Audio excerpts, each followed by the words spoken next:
High, আমি সারা পড়াশোনা করছি জাহাঙ্গীরনগর বিশ্ববিদ্যালয়ের সিএসসি ডিপার্টমেন্টে। এখন তোমরা দেখতে পাচ্ছ আমার হলের বারান্দা। হলে থাকলে আমার লাইফ কেমন কাটে সেটারই একটা অংশ আজকে তোমাদের সাথে শেয়ার করছি। ঘুম থেকে উঠেই ফ্রেশ হয়ে আমি চলে গেলাম ব্রেকফাস্ট করতে।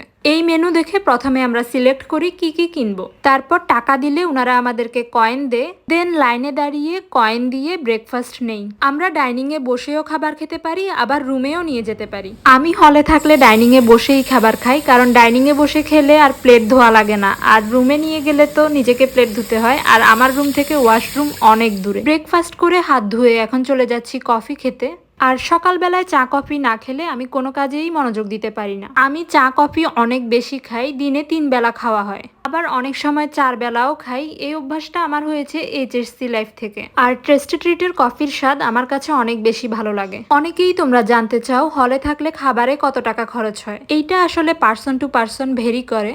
আচ্ছা, আমি আমার সকালের খাবারের খরচের হিসাবটা একটু বলি। সকালে আমি হলে থাকলে 2টা পরোটা, ডিম খাই, আবার অনেক সময় ডালও নেই, আর কফি খাওয়া হয়। একটা পরোটা 6 টাকা করে, 2টা 12 টাকা, ডিম ভাজা 18 টাকা, আর ডাল 10 টাকা, আর টেস্টি ট্রিটের কফির প্রাইস 20 টাকা। সো ব্রেকফাস্টে আমার টোটাল 60 টাকা খরচ হয়। তবে আমার দেখা মতে বেশিরভাগ স্টুডেন্ট চা কফি খায় না, ওরা 2টা পরোটা আর সবজি কিনে। 2টা পরোটা 12 টাকা আর সবজি 10 টাকা, সো ওদের খরচ হয় টোটাল 22 টাকা।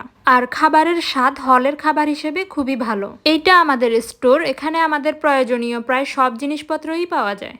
এখন আমি খাতা আর কলম কিনে চলে যাচ্ছি পানির বোতল ফুরাতে। আমি ঢাকা বিশ্ববিদ্যালয় আর চট্টগ্রাম বিশ্ববিদ্যালয়ের কথা যতটুকু শুনেছি, ওদের হলের খাবার খুবই খারাপ। ওদের ডালগুলো দিয়ে নাকি হাত ধোয়া যায়, মানে এরকম একেবারে পানির মতো। সেই হিসাবে আমাদের হলের খাবারের স্বাদ ভালোই। আরেকটা জিনিস আমার কাছে খুবই ভালো লাগে যে হলের ডাইনিং এ কখনো কারোকে বাসি খাবার খেতে হয় না। বাসি খাবার যে থাকে না সেটা আমরাই দেখি, কারণ একটা নির্দিষ্ট সময় পর খাবার শেষ হয়ে যায়। যেমন আমরা দেখি যে সকালে 9:30টার পর সব খাবার বিক্রি হয়ে যায়, আর কোনো আইটেমই থাকে না। সো খাবার বাসি হওয়ার তো কোনো স্কোপই নেই। 9:30টার পর যদি কেউ ঘুম থেকে উঠে, সেক্ষেত্রে হলের বাইরে থেকে খাবার কিনে এনে খেতে হয়। ভিডিওটা যেদিন করেছিলাম সেদিন ছিল শুক্রবার। আমি সকালের নাস্তা করে এসে রুমটাকে একটু গুছিয়েছিলাম, তারপর একটু পড়াশোনা করেছিলাম, দেন শাওয়ারের পর নামাজ পড়ে এখন লাঞ্চ করতে যাচ্ছি। আচ্ছা, জাবিতে রুমগুলো মোছার সিস্টেমের কথা বলি। আমাদের কাছে কিছু খালাদের মোবাইল নাম্বার থাকে। ছুটির দিনে আমরা একটা খালাকে কল দেই, তারপর খালা এসে রুম ঝাড়ু দিয়ে মুছে দেন। এক রুম মুছতে খালা 30 টাকা নেই। সেদিন আমি লাঞ্চের জন্য নিয়েছিলাম রোস্ট পোলাও। রোস্ট পোলাও শুধু শুক্রবারে দুপুরেই থাকে, প্রতিদিন থাকে না। আর এই রোস্ট পোলাওর প্রাইস ছিল 80 টাকা। আর এটা হচ্ছে আমাদের সেদিনের খাবারের মেনু। খাবারের প্রাইস তো তোমরা দেখতেই পাচ্ছ। সেদিন তো শুক্রবার ছিল, আর অন্য দিনগুলোতে হলে থাকলে আমার দুপুরে গড়ে 50 টাকার মতো খরচ হয়। তবে এটা একটু এদিক ওদিক হতে পারে, মানে 5 টাকা কম বা 5 টাকা বেশি।